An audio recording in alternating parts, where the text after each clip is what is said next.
안녕하세요. 자, 이번 시간에는 2017년도 1회차 우리 필답형 문제 같이 한번 보겠습니다. 자, 1번에 용접부에 대해서 실시하는 비파괴 검사법 종류 4가지를 쓰시오. 자, 이거는 이제 비파괴 검사법 종류가 많습니다. 그죠? 많은데 뭐 종류만 쓰라 이랬으니까 이거는 좀 간단한 편입니다. 그죠?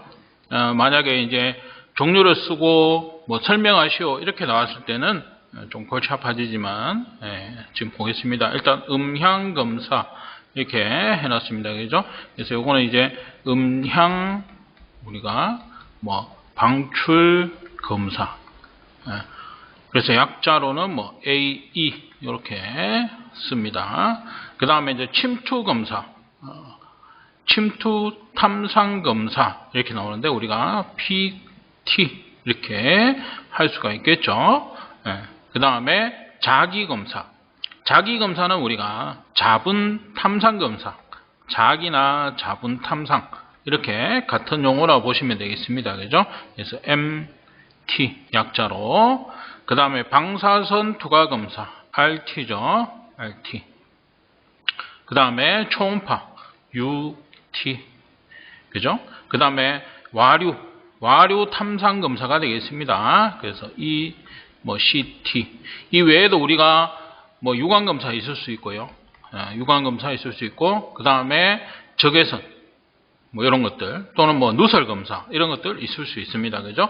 그래서 어쨌든 비파괴 검사법 종류 4가지. 많이 쓰는 거, 이렇게 보면 우리가 방사선, 초음파, 자분 탐상, 뭐, 이런 것들이죠. 그죠? 이런 것들은 어떤 원리에 의해서, 우리가 검사를 하는지 정도는 같이 좀 봐두시는 게 도움이 되실 겁니다. 또 물론 약자, 그죠? 이 약자로 쓰라 이렇게 나오는 것도 있어요. 그죠? 기호, 그죠? 이렇게 기호로 쓰라 이런 것도 있으니까 기호까지 같이 봐두셔야 됩니다.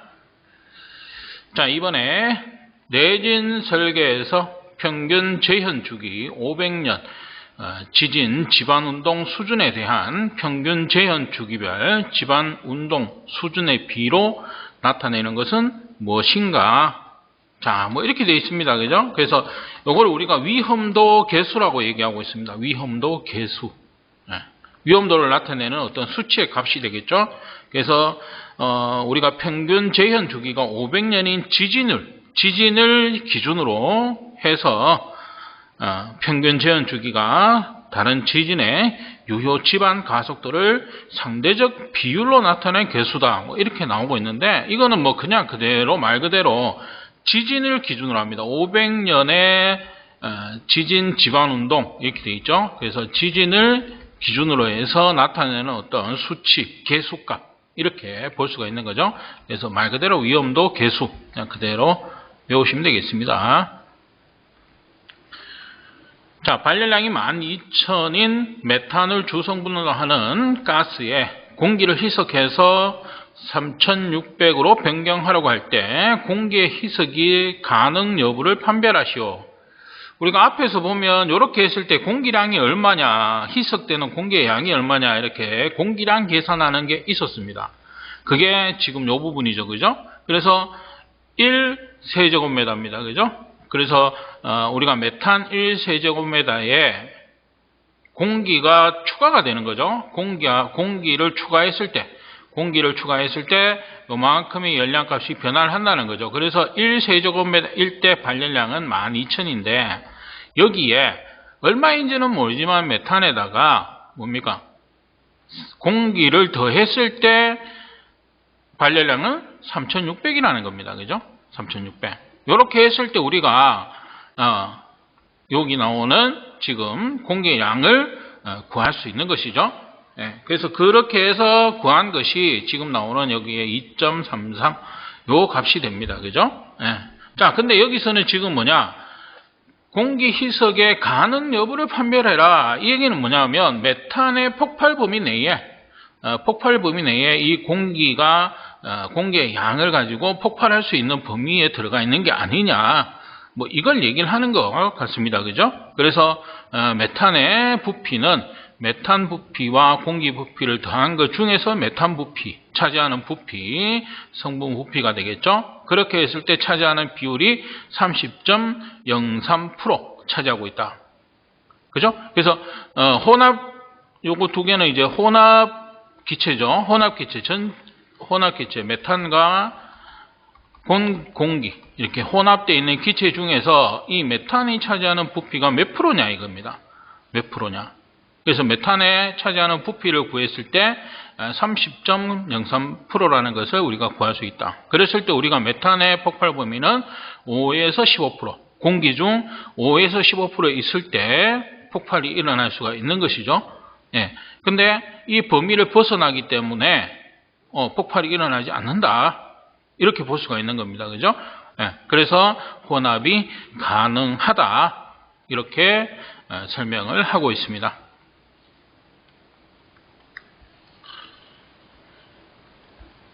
자, 4번에 다음에 설명하는 전기 방식법 종류는 무엇인가?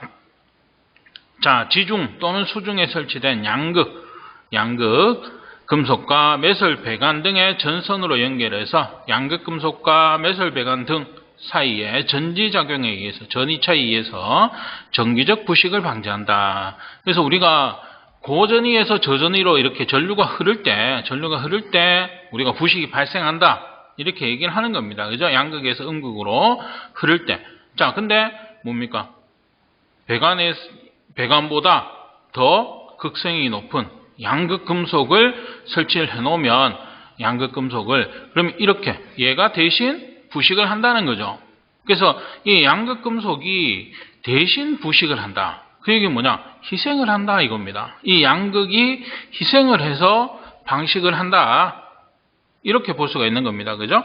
예. 그래서 우리가 양극 금속이라는 용어가 나왔을 때는 우리가 희생양극법이라는 걸 알 수 있다. 물론 희생양극법에 대해서 설명하시오 이렇게 했을 때는 이걸 우리가 쓸 수 있어야 됩니다. 그죠? 그래서 같이 외워두셔야 됩니다. 그 다음에 이제 우리가 외부 전원법이 있죠. 가장 대표적인 거 외부 전원법 이렇게 봤을 때는 우리가 외부 전원용 전극에 접속을 해서, 그죠? 우리가 메설 배관에 접속을 시켜서 전류를 흘려버립니다. 외부에 인위적으로 전류를 흘리게 함으로써 부식을 방지하는 방식을 우리가 외부 전원법 이렇게 볼 수 있고, 그 다음에 이제 배류법이 있죠. 배류법은 뭐 종류가 또 있습니다만은 배류법 자체는 우리가 보통 철로, 그죠? 철로 이렇게 봤을 때 누설 전류에 의해서 우리가 매설되는 것을 방지한다. 그래서 배류, 복귀시켜버리는 거예요. 누출 전류를 배류, 거꾸로 돌려보낸다 이거예요. 복귀시켜버린다. 이렇게 했을 때 우리가 배류법 이렇게 할 수가 있는 겁니다. 그래서 지금 이 문제에서는 이렇게 찾는 거지만 실제로 이제 뭐 외부 전원법에 대해서 설명하시오 또는 뭐 배류법에 대해서 설명하시오 이렇게 했을 때 여러분들이 설명할 수 있어야 된다. 이렇게 되겠습니다. 자, 그 다음에 LNG 기화장치의 종류 3가지를 쓰시오. 이렇게 나오죠. 기화장치입니다. 기화, 액체 상태, LNG죠. 액화 천연가스잖아요. 그죠? 그래서 액화 천연가스를 우리가 사용하기 위해서 기화를 시키는 겁니다. 그 기화기의 종류, 기화장치의 종류 3가지 나옵니다. 자, 먼저 오픈렉 기화기. 이렇게 되어 있습니다. 그래서 얘는 우리가 바닷물을 우리가 열원으로 사용한다. 그죠? 바닷물을 열원으로 사용해서 기화하는 방법이 되겠습니다. 그래서 초기 시 설비가 많이 드는 단점은 있지만 운전 비용은 저렴한 그런 내용이 되겠습니다. 그 다음에 중간 매체법. 요거는 이제 우리가 베이스 로드용으로 프로판이나 펜탄 등을 사용하는 방식을 우리가 중간 매체법 이렇게 얘기하고 있습니다. 그 다음에 서브머지드 기화기, 서브머지드법 이렇게 보시면은 우리가 피크 로드용으로 액중 버너를 사용한다. 이런 내용이 있습니다. 액중 버너. 그래서 초기 시설비가 적게 들지만 운전 비용이 많이 소요된다. 그래서 기화를 시킬 때 우리가 바닷물을 열원으로 이용해서 열교환을 시킨다. 이런 의미고요. 그 다음에 우리가 중간 매체법, 중간에 매체를 하나 두는 겁니다. 그게 뭐냐면 프로판이나 펜탄 이런 것들을 이용해서 마찬가지. 그 그 다음에 서브머지드. 얘는 뭐냐면 버너를 이용해서 또 열관을 시킨다. 그런 의미가 되어 있습니다. 이 세 가지. 자, 그 다음에 6번. 분전식 연소기에서 발생되는 이상현상 세 가지를 쓰시오. 우리가 일반적으로 연소기에서 발생하는 이상현상 이렇게 볼 수도 있습니다. 그죠? 그래서 먼저 이제 역화, 그 다음에 선화 나오죠? 자, 요건 리프팅입니다. 그죠? 역화와 선화 이렇게 보시면, 자, 요거는 이제 누출 속도, 가스의 누출 속도가 연소 속도와의 관계입니다. 연소 속도. 그래서 누출 속도가 연소 속도보다 빠르냐 늦냐에 따라서, 그죠? 누출 속도가 늦을 경우, 연소 속도가 빠를 경우 발생하는 것이 역화. 그죠? 이렇게 되면 역화. 그 다음에 누출 속도가 이렇게 빠를 경우에는 선화. 이렇게 됩니다. 선화라는 게 우리가 리프팅 현상. 그래서 우리가 라이터 이렇게 보시면, 라이터 가스가 많이 이제 나오게 이렇게 조절하면은 불꽃이 염공을 떠서, 그죠? 떠서 연소되는 현상. 그게 발생하죠. 리프팅입니다. 그죠? 역화는 거꾸로 들어가는 거예요. 그죠? 그 다음에 이제 옐로우 팁. 우리가 황염이라고 합니다. 그죠? 그래서 1차 공기가 부족할 때 완전 연소가 되지 않는 상태다. 이렇게 볼 수 있습니다. 그 다음에 블로우 오프 또는 블로우 오프 이런 식으로 부르는데, 불꽃이 날려서 꺼지는 현상입니다. 그래서 리프팅이 이렇게 계속 이어진다든지, 또는 이제 주위에 어떤 공기의 움직임이나 이런 거에 따라서 불꽃이 꺼지는 현상. 그래서 우리가 블로우 오프입니다. 블로우 오프. 꺼진다. 이 의미입니다. 그죠? 예. 그 다음에 이제 또 가장 손쉽게 할 수 있는 게 불완전 연소. 이렇게 볼 수도 있겠죠? 예. 불완전 연소도 어차피 이상현상으로 볼 수도 있으니까. 근데 이제 역화, 선화, 옐로우 팁, 블로우 오프. 세 가지니까. 그죠? 이렇게 쓰시면 되겠습니다. 자, 7번. 음식점에서 사용하는 연소가스의 연소가스량이 3,000kPh이고 온수기의 연소가스량이 5,000kPh일 때 도시가스 월 사용 예정량은 얼마인가? 자, 월 사용 예정량 계산식이 이렇게 있죠. 예, 자, 이걸 가지고 우리가 산출하는 겁니다. 그죠? 그래서 지금 보시는 것처럼 음식점에서 사용하는 연소기구 연소가스량이 3,000이고 시간당 3,000이고요. 그 다음에 온수기 5,000입니다. 그죠? 자, 지금 보시면은 A는 산업용입니다. 그죠? 그 다음에 B는 산업용이 아닌 연소기. 자, 이렇게 지금 되어져 있죠? 그러면 이 두 개는 뭐냐면 음식점에서 사용하는 연소기구니까 산업용이 아니죠. 그죠? 네, 그 다음에 온수기 마찬가지죠. 산업용이 아닙니다. 그죠? 산업용이 아니니까 B에 해당된다. 이렇게 볼 수 있겠죠. B. A는 해당이 안 된다. 그죠? 네. 그래서 B만 적용을 해서 3,000과 5,000을 더해서 곱하기 90. 그죠? 요거는 이제 3시간 우리가 한 달 사용 예정량, 월 사용 예정량이니까 한 달 30일로 보고 3시간. 그죠? 그래서 요리나 이런 것들 할 때 보면 우리가 하루 종일 요리를 하고 온수기도 하루 종일 쓰고 이런 게 아니잖아요. 그죠? 그래서 일반적으로 산업용이 아닌 것은 3시간. 그죠? 그 다음에 A 같은 경우 산업용이죠. 산업용은 8시간 사용을 봅니다. 8시간. 그래서 월 8시간에 30일. 이래서 3, 8, 24, 240이 되고요. 그래서 지금 보시면 이제 90을 곱해준다. 그 다음에 11,000은 뭐냐? 도시가스의 뭡니까? 발열량. 그죠? 발열량이 되겠습니다. 그래서 총 필요한 발열량을 도시가스의 발열량으로 나누어 주면 필요한 가스의 양이 되겠습니다. 그죠? 사용 예정량으로 계산할 수가 있다. 자, 7번. 요 계산 문제 요대로. 그죠? 그래서 지금 요거는 이제 산업용이냐 아니냐, 음식점이 이렇게 돼 있으니까 산업용이냐 또는 산업용이 아닌 연소기의 명판 이렇게 돼 있잖아요. 그죠? 그래서 요걸 구분해서 이제 계산을 해 주셔야 되겠다. 그 내용이 되겠습니다. 자, 8번에 LPG를 사용하는 집단 공급처에서 1일 1호당 평균 가스 소비량이 1.5kg day. 자, 소비 호수가 200세대, 평균가스 소비율이 18%일 때 피크 시 사용가스량을 계산하시오. 이렇게 나옵니다. 자, 그러면 우리가 1일 한 가구당 1호당 그죠? 1.5입니다. 1.5. 그게 200세대가 있어요. 그대로 곱해주죠. 곱해줍니다. 그러면 총 사용량이 나오겠죠? 총 사용량이 나옵니다. 여기에 평균가스 소비율이 18%일 때 그죠? 그러면 여기에 뭡니까? 18%. 0.28을 곱해주면 총량 중에서 18%가 계산이 되겠죠.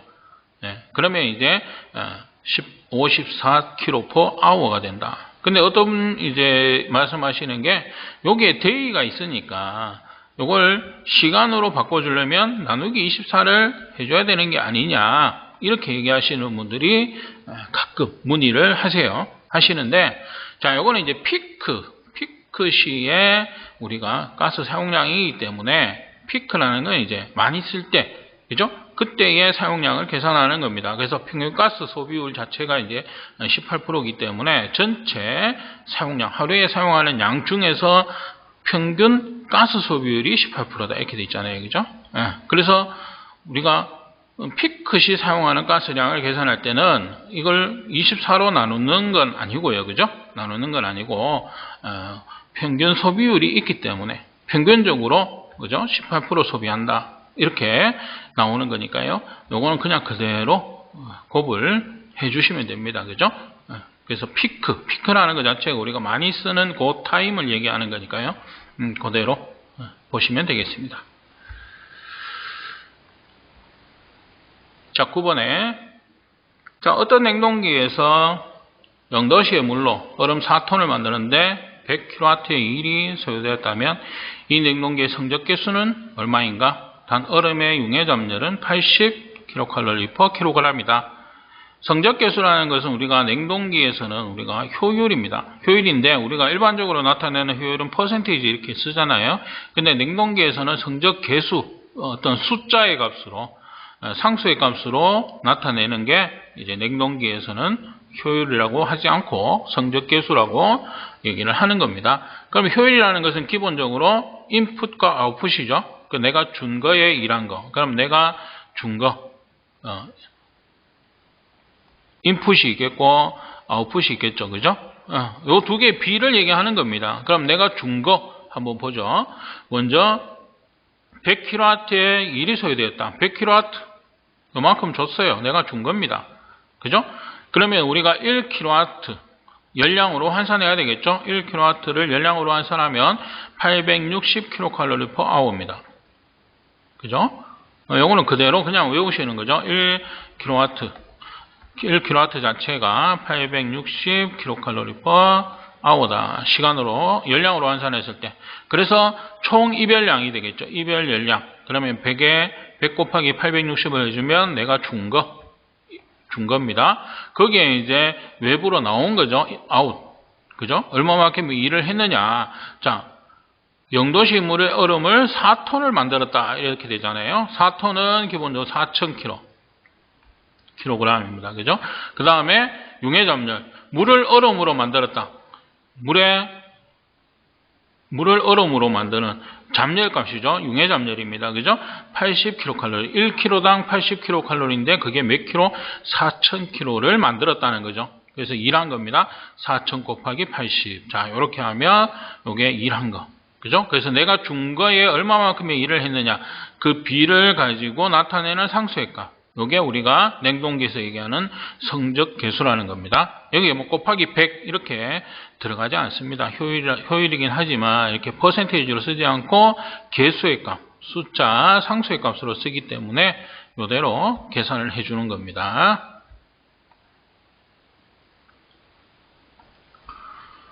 자, 10번에 고압가스 배관의 부식을 억제하는 방법 4가지를 쓰시오. 이렇게 나오죠. 자, 부식 환경의 처리에 의한 방법. 부식 환경을 없애버리는 거죠. 그 다음에 부식 억제제를 쓰는 방법이 있고, 피복을 하고 전기 방식법을 사용한다. 이렇게 4가지. 자, 이건 그대로 뭐 그냥 보시면 되는 내용이 되겠죠. 자, 그 다음에 액화암모니아 공급 방식 3가지를 쓰시오. 이것도 그냥 그대로 3가지입니다. 그죠? 용기에 의한 방법. 저장 탱크에 의한 방법, 기화기에 의한 방법, 이렇게 세 가지 방식으로 볼 수가 있다. 그죠? 이거는 뭐 따로 뭐 또 설명할 내용이 없죠. 그대로 한번 보시면 되겠습니다. 자, 그 다음에 프로판을 이론 공기량으로 완전 연소할 때 혼합가스 중 프로판의 농도는 몇 프로인가? 당 공기 중 산소와 질소의 최적비는 21대 79다 이렇게 되어 있죠. 그래서 일단 연소식을 먼저 프로판의 연소식을 우리가 알 수 있습니다. 그죠? 자, 그럼 이렇게 했을 때 우리가 혼합가스 중에 프로판 농도를 먼저 계산해 줘야 된다. 그래서 프로판의 농도는 혼합가스의 양. 혼합가스는 지금 보면 뭡니까? 우리가 22.4 최적으로 나타내죠. 그래서 1몰당 최적이니까 프로판 1몰과 뭡니까? 공기는 5몰. 그죠? 몰수죠? 그래서 1몰과 5몰입니다. 그죠? 근데 최적으로 나타내면 우리가 아보가드로 법칙에 의해서 1몰당 최적은 22.4다. 그죠? 22.4. 그 다음에 5몰이니까 22.4. 자, 근데 이것은 뭐냐? 산소량이죠. 이론 산소량입니다. 그죠? 근데 지금 문제에서는 뭐냐? 공기량으로 계산해라 이렇게 나오잖아요. 그래서 공기 중 산소와 질소의 최적비는 21대 79다 이렇게 되니까 우리가 지금 산소량을 공기의 양으로 바꿔줘야 되겠죠. 그래서 21% 그죠? 계산을 해주는 겁니다. 그죠? 그래서 0.21분의 5 곱하기 22.4 그죠? 5 곱하기 24는 5몰 그죠? 5몰의 최적 22.4를 곱해준 겁니다. 그죠? 그러니까 자, 이게 전체 혼합가스의 양이죠. 그죠? 6몰, 혼합가스 6몰이죠. 그 중에 프로판의 농도를 얘기했으니까 프로판의 양은 22.4 최적이다. 그죠? 그죠? 최적으로 해줍니다. 왜? 퍼센티지로 구해라 이랬으니까. 그죠? 최적으로 구해야 되겠죠. 그죠? 그래서 해주면은 4.03%가 나오는 겁니다. 그죠? 그래서 요 내용, 이거는 이제 1몰당 최적 아보가드로 법칙에서 22.4. 그 다음에 이제 이 연소식은 산소량을 나타내는 거기 때문에 O2, 그죠? 근데 공기의 양으로 계산하기 때문에 그거 환산해주기 위해서 0.21. 그러니까 100 중에 21% 이렇게 가는 거죠. 그죠? 그러면은 공기의 양을 가지고 산소량을 구할 때는 여기에 공기량 곱하기 이렇게 가죠. 이게 이제, 정수이고 그 다음에 반대로 산소량에서 공기량으로 올 때는 산소량에 곱하기 21분의 100 그게 이제 0.21분의 1이 되는 거죠. 그죠? 그렇게 계산을 해주는 겁니다. 그죠? 그래서 이렇게 그 다음에 프로판의 양 계산해 주시는 내용이 되겠습니다. 자, 13번에 도시가스 제조법 중 수증기 계제법에서 일정 압력, 일정 온도 상태에서 수증기 B가 증가하면 메탄과 일산화탄소가 감소하고 수소, 이산화탄소가 많은 가스가 생성되는 이유를 화학식을 이용해서 설명하시오. 이게 앞에서는 수증기 B가 증가되는 것이 아니고 뭐 온도가 상승했을 때 이렇게 나오는 문제가 있었습니다. 그죠? 근데 이제 기본적으로 화학식은 동일합니다. 그죠? 동일합니다. 뭐냐면 지금 보시는 것처럼 탄화수소 화합물에 H2O, 물을 혼합했을 때 생성되는 물질들이 이렇게 여러 가지들이 있다는 거죠. 그죠? 있는데, 지금 나오는 요 세 가지 식의 평행관계에 의해서 결정이 된다는 겁니다.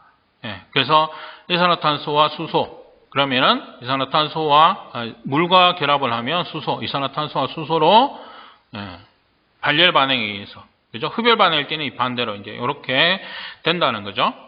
그래서 여기에다가 이제 수증기 B가 증가합니다. 그래서 수증기 B가 증가하게 될 경우에 H2O의 분압이 증가를 합니다. H2O의 분압이 증가를 하는 것이죠. H2O.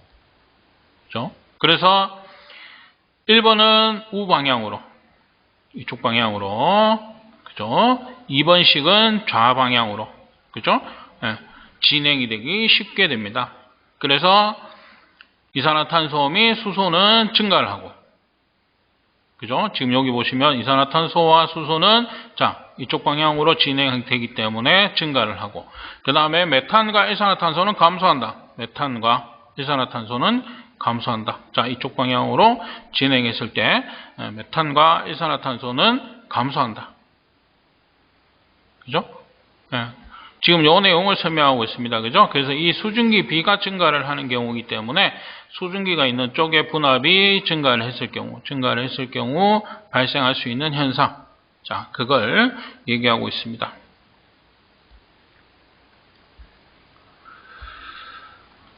자, 14번에 고압장치용 안전밸브에 대한 물음에 답하시오. 자, 1번에 보시면 안전밸브를 제조하려는 자가 안전밸브를 검사하기 위해서 갖추어야 할 검사 설비 중 계측기기의 종류 2가지를 쓰시오. 이렇게 나오고 있습니다. 그래서 우리가 계측기기의 종류로는 우리가 초음파 두께 측정기가 되겠고, 초음파 두께 측정기, 나사 게이지, 버니어 캘리퍼스 등의 두께 측정기기가 필요하다. 그죠?